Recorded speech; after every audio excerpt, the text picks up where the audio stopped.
If you live in the southeast and take the train, you would definitely know South Yarra, either as the stop before Richmond or as the shiny interchange station. South Yarra is the 8th busiest station in Victoria, so naturally a lot of people get on and off there, and even more people change trains at South Yarra.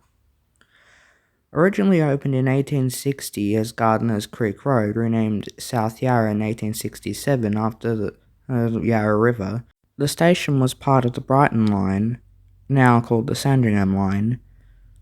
In 1879, the Oakley Line was built, branching off from South Yarra from the Brighton Line.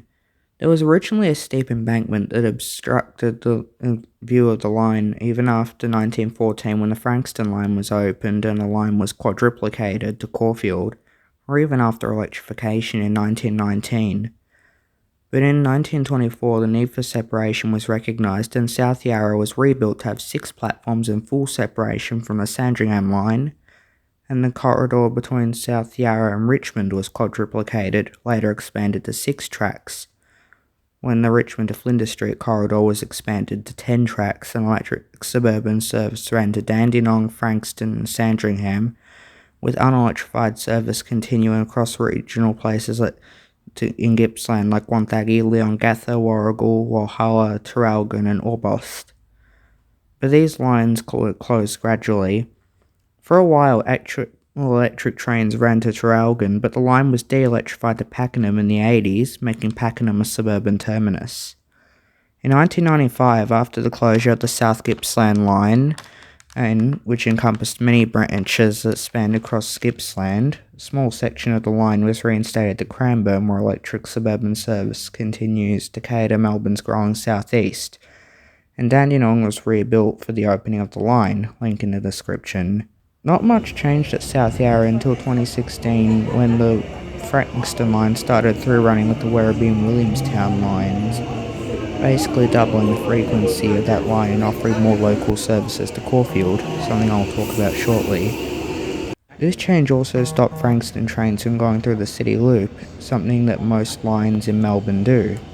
The Sandringham line used to be in the city loop but was taken out because of a badly designed junction at Richmond, which forces the line to cross over itself in the morning, and the Frankston line in the afternoon when the city loop changed direction, so it was best to avoid conflict with Sandringham and Frankston trains by having the Sandringham line terminate at Flinders Street on platforms 12 and 13, which are probably the ugliest and least accessible platforms in Flinders Street, being tucked behind platform 10 with the concourse in Swanston Street, and the Werribee, Williamstown and Frankston lines runs through platforms 8, 9 and 10, which are much better looking and more accessible, especially to people who aren't familiar with the area, which is a lot of people. In 2021, HCMT trains entered service on the Pakenham and Cranbourne lines, and being much longer than the older fleets, the city loop had to be modified to allow the driver to still see the signals, but these changes were only made in the anti-clockwise direction, which benefited operations because it was now more simple knowing which direction it's going to run, especially to passengers who would have otherwise had to guess which way it was going. Last month, the Pakenham line got an extension to East Pakenham, which made little change to South Yarra, but changes coming for the better and for the worse. The Metro Tunnel is expected to open in the next year and sweeping changes will be made, something I will talk about shortly, because the current operations at South Yarra are interesting. The Sandringham line operates off platform 1 and 2, with platform 1 being the up platform and platform 2 being the down platform. And the same arrangement exists with platforms 3 and 4 with the Frankston line and 5 and 6 with the East Pakenham and Cranbourne lines. But it has got a little bit interesting since the tunnel portal for the Metro Tunnel has opened in between in the Cranbourne and Pakenham lines as they curve into South Yarra Station. But compared to some other tunnel portals in Melbourne, this one has been designed well and has separation from up and down traffic, something that will be very important for the tunnel opening, because all East Pakenham and Cranbourne trains will be permanently diverted to run through the Metro Tunnel, while making the platforms 5 and 6 at South Yarra redundant. Frankston trains will return to the City Loop and Sandringham trains will through run with the Werribee and Williamstown lines on platforms 8, 9 and 10 at Flinders Street, which will probably bring an end to regular passenger service on platforms 12 and 13.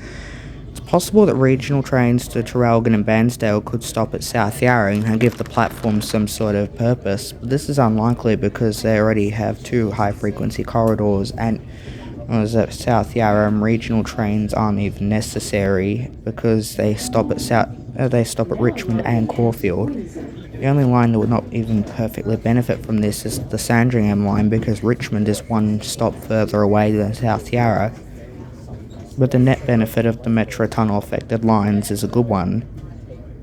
South Yarra is also the interchange for Tram Route 58. 58 goes from West Coburg in the north to the zoo and the city on William Street and Anzac Station and South Yarra and to Toorak. Anzac Station is not open yet, but is a part of the Metro Tunnel and it is a station where you can get East Pakenham, Cranbourne and Sunbury trains. But Anzac Station is already a massive interchange for routes 3, 5, 6, 16, 58, 64, 67 and 72. Which provides a frequency of roughly 1 minute on St Kilda Road and Swanston Street in the city and roughly 8 minutes on William Street in the city. These lines might be covered in a future video, but not in depth for this one. The 78 tram line also runs through South Yarra, but a considerable distance away from the station on Chapel Street, where they run almost completely straight from North Richmond to Balaclava.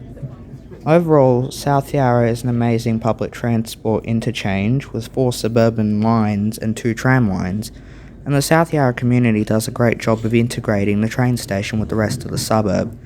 The train lines are all of 20 minutes or better frequencies, and the tram lines are all of 10 minutes or better frequencies, and there aren't any buses in South Yarra, but they aren't really needed.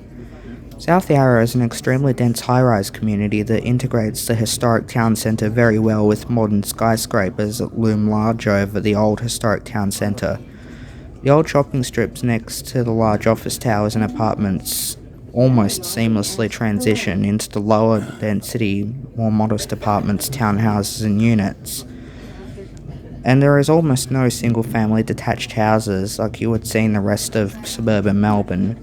The South Yarra is extremely close to the CBD, being around 4 kilometres and 3 stops away from Southern Cross and 2 stops away from Flinders Street, which pretty much provides interchanges with every single line in Victoria, suburban or regional, including the 2 interstate trains that depart Southern Cross, being the XPT to Sydney, which departs twice a day, and the Overland to Adelaide, which departs twice a week.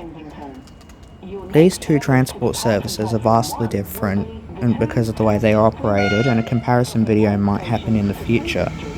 Overall, South Yarra is a very transit-dense community with easy access to almost the entire state by rail, or travelling only 2 or 3 stops to go literally anywhere.